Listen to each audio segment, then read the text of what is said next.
The harsh streets of Lagos. Abrish was only 19, but had endured more pain than many live through in a lifetime. Her dark brown skin, usually glowing with youth, had grown dull and dusty from days spent wandering the rough streets of Lagos. Her large, expressive brown eyes, once bright with childhood dreams, now held a cautious sadness, framed by long eyelashes dusted with grime.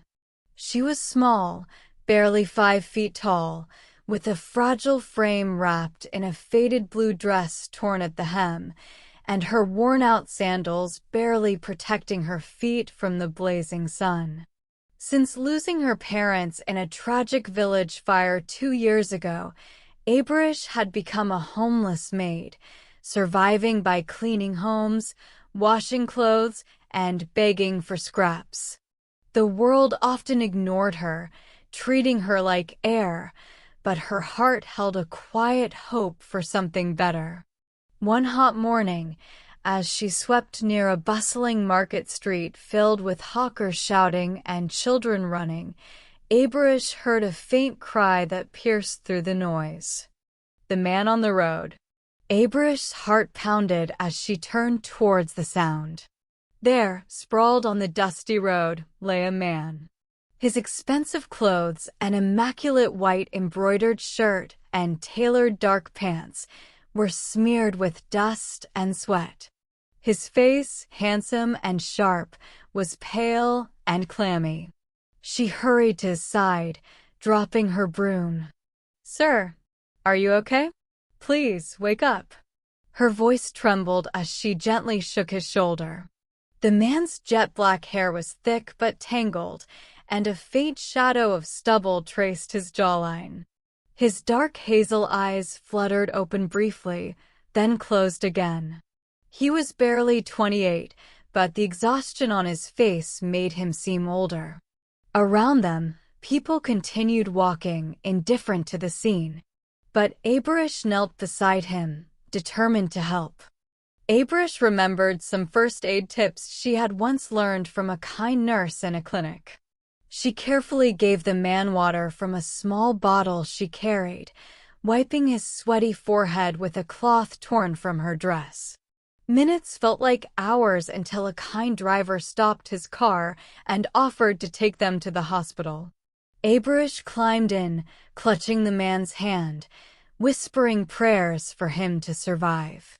At the hospital, nurses rushed the man inside. Abrish waited outside, heart racing with worry. When he finally opened his eyes, his gaze met hers. "Thank you. You saved me," he whispered weakly. Abrish shook her head, eyes downcast. I just did what anyone would."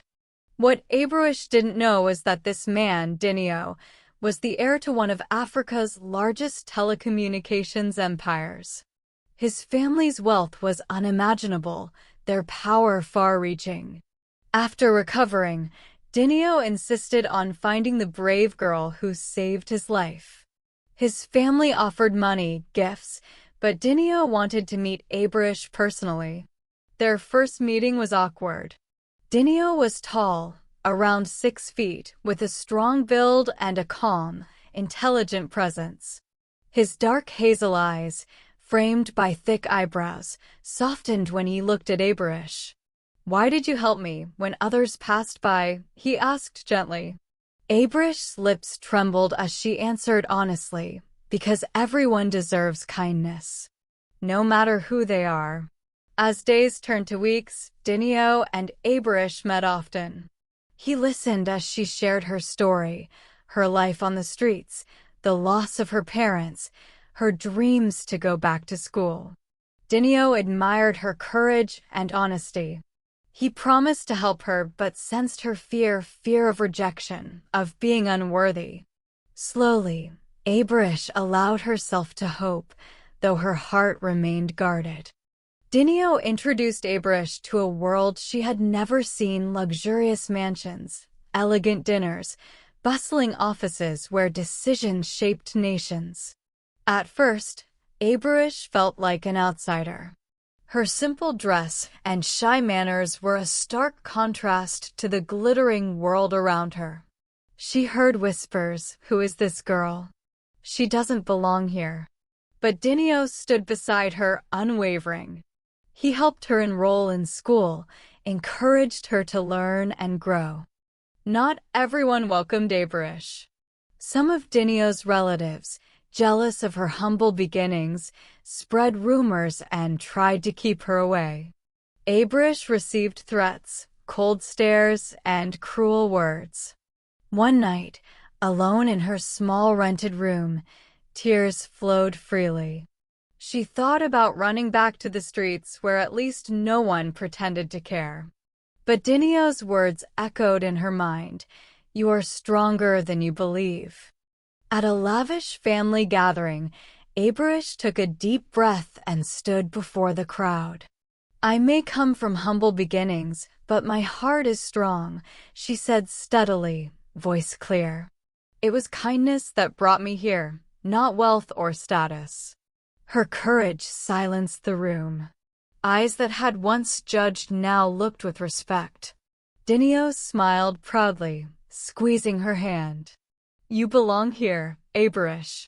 Friendship slowly blossomed into love. Abrish's gentle smile grew brighter, her eyes sparkled with newfound joy. Dinios saw not a poor maid, but a brave woman who had conquered fear and found hope. Together, they dreamed of a future where no child would have to suffer as Abrish had. Years later, Abrish stood beside Dinio at the opening of a new charity center for homeless children in Lagos. Dressed in elegant traditional attire, her eyes glistened with tears of gratitude. Her journey from dusty streets to this moment was proof of the power of kindness, courage, and love. She had found a new life she never imagined, but one she had earned.